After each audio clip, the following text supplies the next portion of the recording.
term circus boasts a history spanning over 300 years. Philip Astley launched the first circus in 1768 in England, initially focusing on equestrian performances, showcasing skilled riders and acrobatic displays. However, it soon evolved to include other forms of entertainment such as clowns, animal acts, and freak shows. This innovative blend of entertainment quickly delighted audiences and spread rapidly across Europe in the following decades, with renowned figures like John Bill Ricketts bringing the spectacle to the United States in the late 18th century. The 19th century witnessed the rise of big-top circuses, characterized by their massive tents and elaborate productions. P.T. Barnum and James Bailey are perhaps the most famous names associated with this era, with their greatest show on Earth becoming a global phenomenon. While most vintage circuses prided themselves on their diverse collection of exotic animals and captivating sideshows, which often included the exploitative freak show exhibits that showcased individuals with physical or mental differences for public entertainment.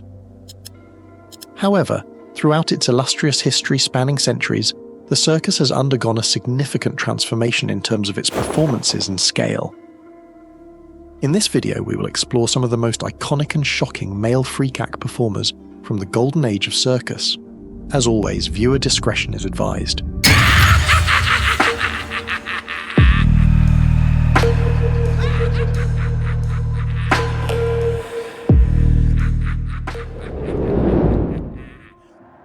Johnny Eck, the half-man. Johnny Eck was not born without legs. He had small, non-functioning legs which he kept bound close to his body using a custom-made apparatus. Born with a fraternal twin brother, Robert, who was fully formed and resembled him closely, the two performed a notorious illusion in Raja Raboy's magic show in 1937. Raja Raboy would pretend to saw Robert in half, and Johnny would then emerge from the box, appearing to have been severed at the waist. This act was so convincing that spectators were known to faint or flee the theater. Johnny began performing in sideshows as a single O in 1923, with his brother accompanying him as a caretaker. Known as the Half-Man, he worked for Ringling Brothers Barnum and Bailey Circus and Ripley's Believe It or Not, while also performing at the 1933 Chicago World's Fair.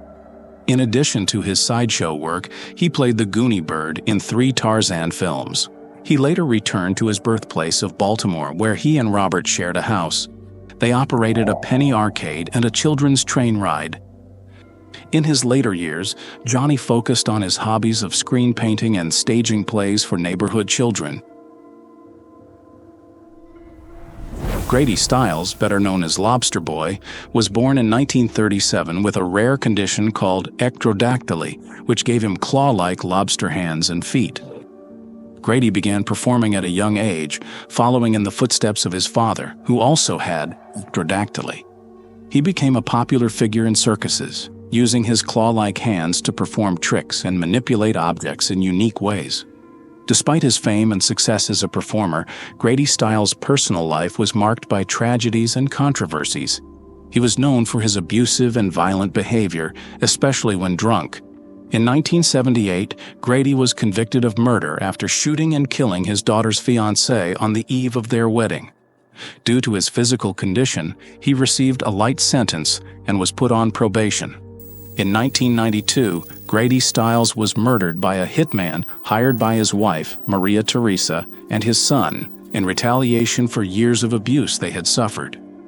Grady Stiles' story is one of the darkest and most complex in the world of sideshows, showing a tragic side of life behind the curtains. Prince Randian, also known as the Human Snake. Born in 1871 in British Guiana, he faced a great obstacle from birth. He was born without arms or legs. Prince had some impressive skills. Despite his physical limitations, he was agile as a cat and strong as a bull. Using only his torso and head, he could move around like no one else. He could roll cigarettes, light them, and even shave using only his mouth. If you are enjoying this video, please show your support by liking it and leaving a comment below.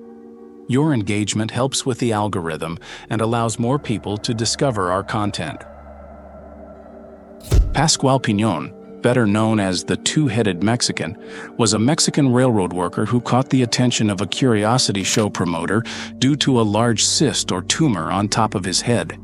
To increase the visual appeal and curiosity of the audience, a facial prosthesis was crafted to resemble a second face, complete with makeup to highlight facial features like eyes, nose, and mouth. He traveled throughout North America, where his exhibitions drew large crowds.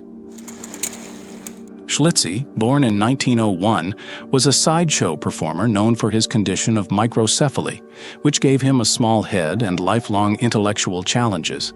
Schlitzie was a natural performer and found his calling in the world of sideshows. With his contagious laughter and playful personality, he became an instant hit, whether singing, dancing, or telling jokes. Schlitzie really took off when he appeared in the film Freaks in 1932, playing himself. Lionel, born in 1890 in Poland, became known as the lion-faced man due to his condition of hypertrichosis, which gave him a lion's mane all over his face and body. At just 4 years old, he was sold to a German circus owner who saw potential in his unique appearance. Lionel became one of the most popular attractions in curiosity shows. During his performances, he often told his life story, explaining how his condition led him to enter the world of sideshow entertainment. Lionel was a headliner for many renowned circuses, including the Barnum and Bailey Circus. Francesco Frank Lentini, born in 1889 in Syracuse, Sicily, was an artist born with a third leg protruding from the right side of his body due to a congenital defect. Lentini did not let this unique characteristic hold him back. Instead, he turned it into an opportunity to educate and entertain others. At the age of 8, his family moved to Connecticut, United States, where Lentini quickly became a headliner at the circus and various carnival shows. He often joked that compared to others, he needed to eat 15% more to feed the extra leg. During performances, he demonstrated extraordinary abilities, such as jumping rope and kicking soccer balls with his third leg. Facial contortionist Alfred Hyland displays his unique talent during an exhibition in Glasgow. Hyland was famous for his unusual ability to distort and manipulate his face in impressive ways, entertaining and intriguing the audience. Jack Earl was born in 1906. He stood 6 feet tall before the age of 10 and was almost 7 feet tall by the age of 13. His real mature height is unknown. However, estimates range from 7 feet 7 inches to 8 feet 6 inches. He suffered from a disorder known as acromegalic gigantism. And while his height could be useful in some situations, it could also be harmful in others. Earl initially pursued a career in Hollywood, appearing in films such as Hansel and Gretel and Jack and the Beanstalk. However, he was forced to retire from the industry after suffering serious injuries in a fall from a scaffolding. After his recovery, Jack Earl caught the attention of talent scouts for Ringling Brothers and Barnum and Bailey Circus. Sensing an opportunity, Ringling Brothers offered Earl a 1-year contract with the circus. Earl had previously stated that he would never participate in a freak show, but he needed a job, so he agreed to sign the contract reluctantly. On his first day, however, he was put at ease when a dwarf performer named Harry Dahl stated that there were more freaks in the crowd than in the sideshow. His Ringling Brothers career began with a 2-foot 2-inch tall Major Mite. He'd be on the road for the next 14 years with the sideshow, often posing alongside extremely short men or average-sized men to further emphasize his height. After retiring, Earl went on to become a traveling salesman for the Roma Wine Company. He died of kidney failure in 1952 at the age of 46. The Human Owl. Martin Joe Lorello, also known as the Man with the Revolving Head and the Human Owl, was born in Germany in the year 1885. He was born with a congenital spinal curvature which allowed him to tilt his head a full 180 degrees. When he turned his head, his spine would contort into the shape of a question mark. In the year 1921, he emigrated to the United States and began performing in various sideshows, including Ripley's Believe It or Not and Ringling Brothers and Barnum and Bailey Circus. In addition to his head-turning act, he also trained dogs to perform gymnastics. Wang the Human Unicorn. Horns are a common feature in the animal kingdom, but their presence on humans is exceedingly rare. This anomaly has given rise to numerous myths and legends, with even renowned historical figures like Alexander the Great and Moses erroneously depicted with horns due to early mistranslations. However, there are documented instances of people developing horn-like growths. One of the most fascinating stories involves Wang, a Chinese farmer from the 1930s. Wang possessed a remarkable 14-inch horn protruding from the back of his head. This bizarre condition caught the attention of Robert Ripley, the founder of Ripley's Believe It or Not. Ripley offered a reward to feature Wang and his extraordinary horn in an auditorium. Despite this exciting prospect, the show never materialized as Wang mysteriously disappeared from public view in the later 1930s, adding to the intrigue surrounding him. While bone growths extending beyond the skin are uncommon, Wang's case remains one of the most intriguing stories from the era of circus sideshows. Isaac Sprague, tragically known as the Skeleton Man, endured a challenging childhood.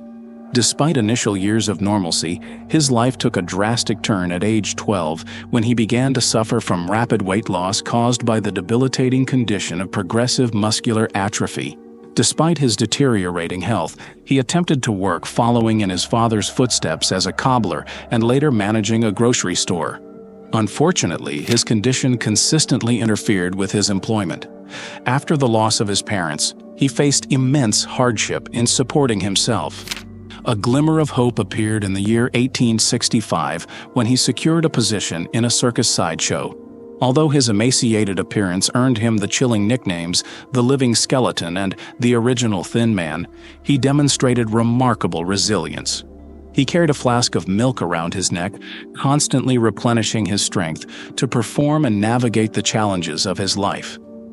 His life took a profound turn for the better when he married Tamar Moore in 1868.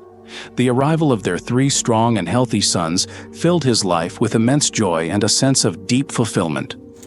The Men from Mars. The black albino brothers George and Willie Muse were born in Roanoke, Virginia in the 1890s. They had an extraordinary circus career which began when they were kidnapped by sideshow agents in 1899. Due to their rare condition, they became a huge attraction.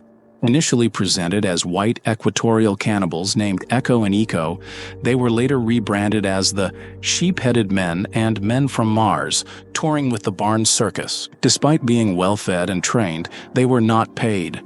In 1927, they joined Ringling Brothers and Barnum and Bailey Circus. After a 20-year absence, their mother found them and fought for their freedom. They sued for unpaid wages and returned to showbiz in 1928 with a solid contract, performing at Madison Square Garden and selling their own merchandise. In the 1930s, they toured the world and performed for royalty. The brothers eventually returned home, living together in a house they bought for their mother. George passed away in 1971, while Willie lived until 2001. The Pony Boy. Robert Huddleston, also known as Pony Boy, was born in 1895 and had a unique disorder that caused him to walk on his hands and feet. Despite this, he lived a nearly normal life and worked for the circus for 36 years. He attended school, hunted, milked cows, and performed other farm chores. Amazingly, he could hike 15 miles a day and never felt uncomfortable walking on all fours. In an interview, he stated that he felt just as healthy and normal walking on 4 as the normal person feels walking on with their 2 feet. In an interview, he stated that he felt just as healthy and normal walking on 4 limbs as a normal person would feel walking on with their 2 feet. Robert's circus acts included throwing his right leg over his shoulder and making clomping sounds with blocks of wood under his hands and shoes. Contrary to what many might think, Robert was healthier than the average man and never felt embarrassed about his condition or being seen by people. Felix, born in Wisconsin, USA in 1858, discovered early on that he had impressive abilities. He could stretch his skin like a rubber band and fold it completely back without even sweating. He took his show on the road, dazzling audiences in museums and impressing crowds at circus shows like the famous Ringling Brothers Circus. Experts speculated that Felix might have suffered from Ehlers-Danlos syndrome, a condition characterized by weak connective tissue, resulting in skin that stretches like elastic and extremely loose joints. General Tom Thumb, whose real name was Charles Stratton, was born in 1838 and stood just 25 inches tall. He was discovered by P.T. Barnum when he was just 4 years old. Before long, he became the main attraction at Barnum's American Museum in New York City. He could sing, dance, act, and even impersonate historical figures, being a true one-man show. Tom Thumb took his show to Europe, where he mingled with royalty, including Queen Victoria. He became a household name, with his face appearing on everything from trading cards to teacups.